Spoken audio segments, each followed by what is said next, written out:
This person believes that just as Jesus died, he can die to his sins, just as Jesus was buried in the tomb. Unlike. What did Jesus say? He will be like Jonah, and the Christian will say he was unlike Jonah. So I am asking them, who is speaking the truth? You or Jesus?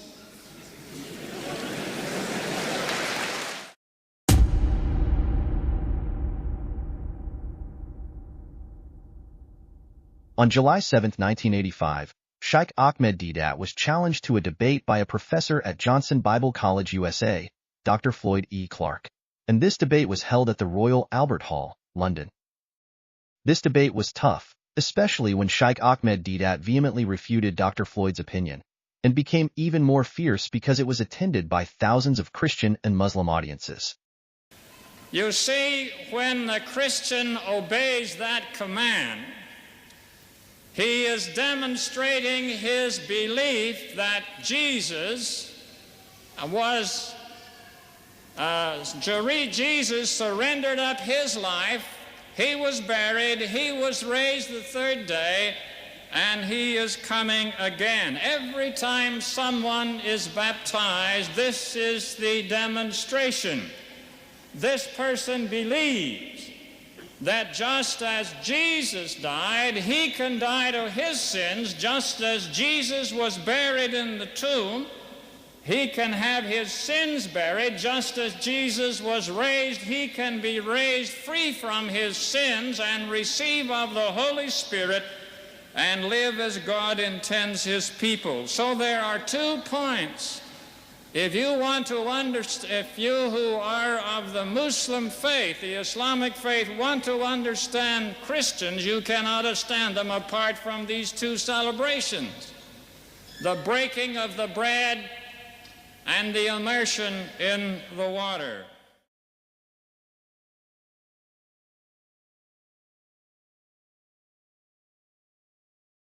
Jesus Christ, he had already foretold. He had foretold what was going to happen.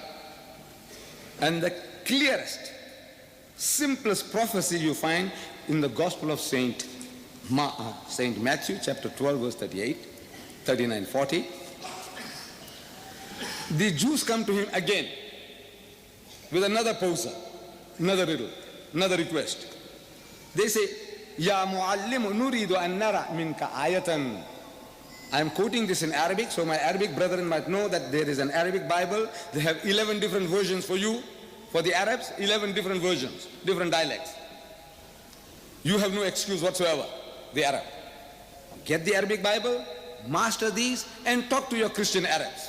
In the Lebanon, in Egypt, talk to them. Here, I'm reading it from the Arabic Bible, so you may be able to catch it quicker than the English that I'm going to translate into. So, Ya muallimu nuridu an nara minka ayatan. Said, Master, we would have a sign of thee. We want you to show us a miracle to convince us that you are the man we are waiting for, our Messiah. فَأَجَابَ وَقَالَ لَهُمْ. But he answered and said unto them, Jilun shirirun wa fasikun yatlubu ayatan. It's an evil and adulterous generation seeketh after a sign. You want a mu'jiza, a miracle? What a horrible people you are. Can't you listen to what I'm talking? You also will have a chance, my brother. Brother, you will also have the opportunity if you know Arabic. We will give you a chance. You will have all the opportunity. Please, please. We will give you a chance. You got the Bible there, open the Bible. Matthew chapter 12, verse 38, 39, 40. If you don't understand English, see the Arabic. Good, good. Jesus says, وَلَا تُؤْتَى لَهُ آيَةٌ. And there shall no sign be given unto it, no mu'jiza. إِلَّا آيَةَ يُونَانَ النَّبِيِّ. Except the sign of the prophet Jonah, except the miracle of Yunus alayhi salam. لأنه كما كان يونان في بطن الحوت 3 أيام و3 ليال. For as Jonah was 3 days and 3 nights in the belly of the whale, هكذا, just like that, هكذا just like that. هَكَذَا يَكُونُ ابْنُ الْإِنسَانِ So shall the Son of Man be, فِي بَطْنِ الْأَرْضِ in the heart of the earth, ثَلَاثَةَ أَيَّامٍ وَثَلَاثَ لَيَالٍ For as Jonah was 3 days and 3 nights in the belly of the whale, so shall the Son of Man be 3 days and 3 nights in the belly of the earth. That's the only sign, only miracle he said he's prepared to give this evil and adulterous generation. He had performed many miracles. We Muslims have no hesitation in accepting the miracles of Jesus. That he gave life to the dead by God's permission. He healed those born blind and the lepers by God's permission.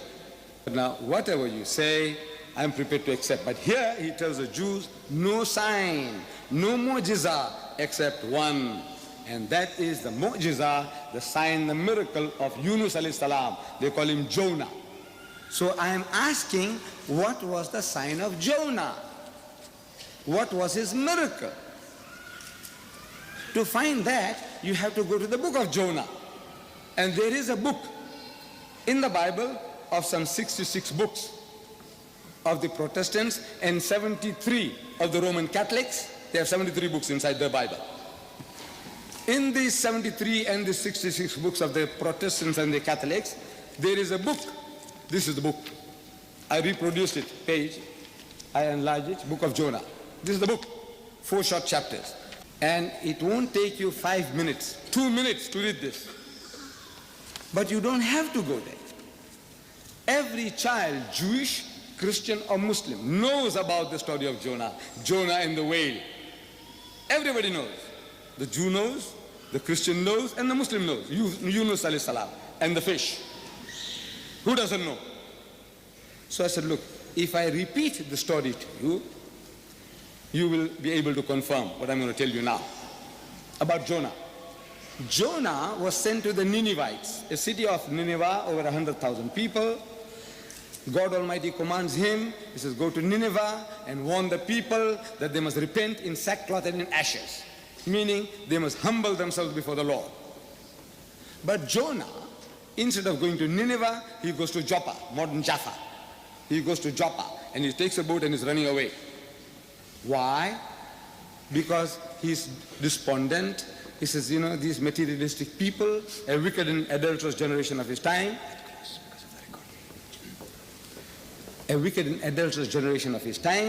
they will not hearken to the message. So he presumptuously runs away. He takes a boat running away. At sea there is a storm. And according to the superstitions of these people, anyone who runs away from his master's command creates such a turmoil at sea. So they began to question, who can be responsible? So Jonah realizes that as a prophet of God, he was a soldier of God. And as a soldier of God, he had no right to do things presumptuously. God says, go to Nineveh. You have to go to Nineveh. So he is the guilty party. He's running away from his master's command. So he tells the people, he says, look, I'm the guilty man, and God Almighty is after my blood, and he wants to kill me, and in the process he'll sink the boat, and you innocent people will die. It will be better for you if you take me and you throw me overboard. He makes a manly comeback. He's not a coward like you and me. Why should you innocent people suffer for my guilt? Throw me overboard, and it'll be all right for you. They say, look man, you are such a good man. Perhaps, praying up and down like us and, beseeching God for help. I said, you are such a good man, such a holy man, such a pious man. Surely, you couldn't be guilty of any such things. So they said, look, we have our own system of finding out right from wrong, which is called casting of lots, like head or tail, like throwing the dice. And according to that system, it came to the turn of Jonah that Jonah was the guilty man. So they took him and they threw him overboard. I'm reading the book of Jonah. They threw him overboard. Now I'm asking you all the question, that when they threw Jonah overboard, was he dead or was he alive?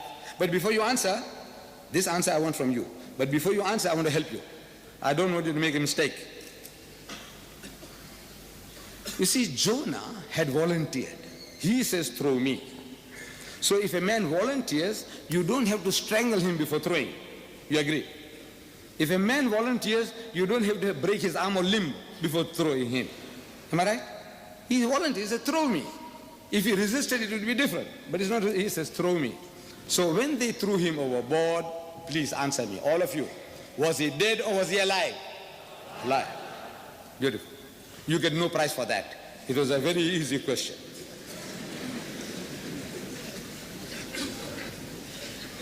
A fish comes and gobbles him. A fish gobbles him up. Dead or alive? Of course alive. From the fish's belly, he prays to God for help. Do dead people pray? Do they? No. So he was a little louder? Alive. 3 days and 3 nights, the fish takes him around the ocean. Dead or alive? Alive. 3rd day, vomits on the seashore. Dead or alive? Alive. It's alive, alive, alive. It's a miracle of a miracle of a miracle. When you throw a man into a raging sea, he ought to die. If he died, no miracle. A fish gobbles a man, he ought to die. If he died, no miracle. 3 days and 3 nights, suffocation and heat in the whale's belly, he ought to die. If he died, no miracle. If he didn't die, it's a miracle. If he didn't die, it's a miracle. If he didn't die, it's a miracle of a miracle of a miracle. The man is surviving. Well, he ought to have been dead. So what did Jesus say? He said, for as Jonah was 3 days and 3 nights in the belly of the whale, in the belly of the whale. How was Jonah, dead or alive? Alive. Please, please, please.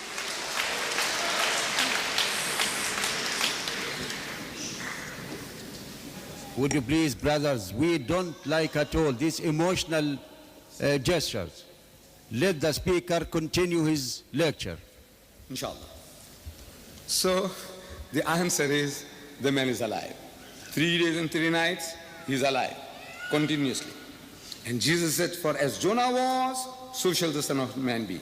What happened to Jonah is going to happen to me. Jonah is alive. I'm asking the Christian world, 1,200 million Christians. I'm asking them, Jesus in the tomb, Jesus in the sepulchre, for 3 days and 3 nights, was he dead or was he alive? Dead. That's the right answer. Jesus is dead, Jonah is alive. Is that in your language, I'm asking, is that like Jonah or unlike Jonah? In your language. In your English, I want to know, Jonah is alive for 3 days and 3 nights. Jesus is dead for 3 days and 3 nights. In the Englishman's language, I want to know, very simple question, is that dead, or is it alike or is it unlike? Unlike. What did Jesus say? He will be like Jonah, and the Christian will say he was unlike Jonah. So I'm asking them, who is speaking the truth? You or Jesus?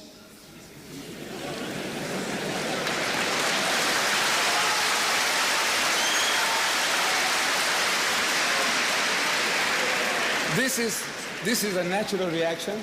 This is a natural reaction. If a person appreciates, what is said, and if you don't respond, they might think that these are all dummies sitting here. That it's about, at times you have to.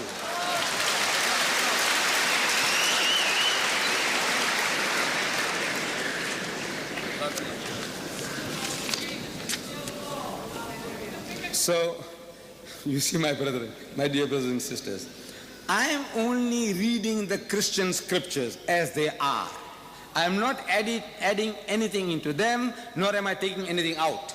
I only show you, so look, this is what Jesus said, and this is how you find that instead of fulfilling the prophecy, this is being fulfilled in reverse. So the clever man, we meet missionaries, they tell us, he says, no, Mr. D, Dad. You see, Jesus was emphasizing the time factor. They say it was the time factor. You see, he uses the word 3-4 times. He said, for as Jonah was 3 days and 3 nights, so shall the Son of Man be 3 days and 3 nights.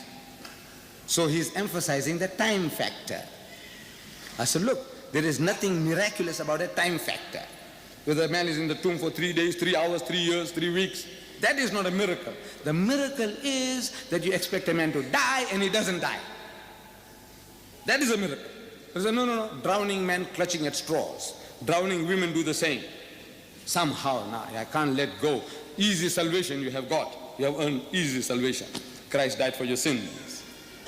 So, I said, now look, when was Christ crucified? So the whole Christian world tells me on Good Friday. In my country, we have a public holiday called Good Friday. In Afrikaans, Goeie Vrydag. Good Friday. The Masutu people, Lesotho, they commemorate Good Friday. Zambia, Swaziland, every Christian nation, Britain, France, Germany, each and every Christian nation commemorates Good Friday. So I'm asking, what makes Good Friday good? He said, Christ died for our sins. So he was crucified on a Good Friday. He said, yes. I said, morning or afternoon? So they say in the afternoon. I said, how long was he on the cross? Some say 3 hours, some say 6 hours. I won't argue. Whether you say 3 or you say 6, I agree. I said, you know, the Jews were in a hurry to put him up on the cross. You know why? Because of the general public. This man, Jesus, was a hero to the masses. He had fed, as our brother said just now, 5,000 people with a few pieces of fish and a few pieces of bread. Your reputation spreads. 5,000 people ate that free food. Your reputation spreads. Another occasion, another 3,000 people. And he healed the blind and the lepers and he quickened the dead. A man with such a reputation, if his life was in danger, you'll find the whole nation might be aroused. There could be a rebellion. So, they felt that quick as possible, we must get rid of the man, who Jesus. But as much as they were in a hurry to put him up, they were also in a hurry to bring him down. You know why? Because of the Sabbath. Curious people, these Jews. They're in a hurry to put up the man, and now they're in a hurry to bring him down. Because of the religious scruples. You see, at sunset on Friday, the Sabbath starts. And they were told in the book of Deuteronomy, they must see to it that nobody is hanging on the cross on the Sabbath day, that thy land be not defiled, with the Lord thy God giveth thee for an inheritance. So, to fulfill that, down. And I'm told they managed that also. And they gave him a burial bath, like what we ghusl. And they put 100-pound weight of medicines around him. And they put a winding cloth around him. And they put him into the sepulchre. Not a grave, big roomy chamber. They put him in there. So I'm asking, by the time they put him in, according to your story, according to your book, it's already evening. And they agree. Because it takes 2 hours to give a bath. And take about another 2 hours to put that ointment and put the wrapping. As it's already evening. So Friday night, he's supposed to be in the grave. He's supposed to be in the grave. Mark my words. And watch my finger. Can you see my finger? Yes. Friday night, he's supposed to be in the grave. So the Christian agrees. As a Saturday day, he's still supposed to be in the grave. He said yes. Saturday night, he's still supposed to be in the grave. This is right. Sunday morning, the first day of the week, when Mary Magdalene goes to the tomb is empty. Is it right? The tomb is empty. How many nights and how many days? Look, before you answer, I want to make it easy for you. Friday night, Saturday day, Saturday night. How many nights and how many days? 2 nights and a day. What did he say? For as Jonah was 3 days and 3 nights, so shall the Son of Man be 3 days and 3 nights. I'm asking, does this look like that?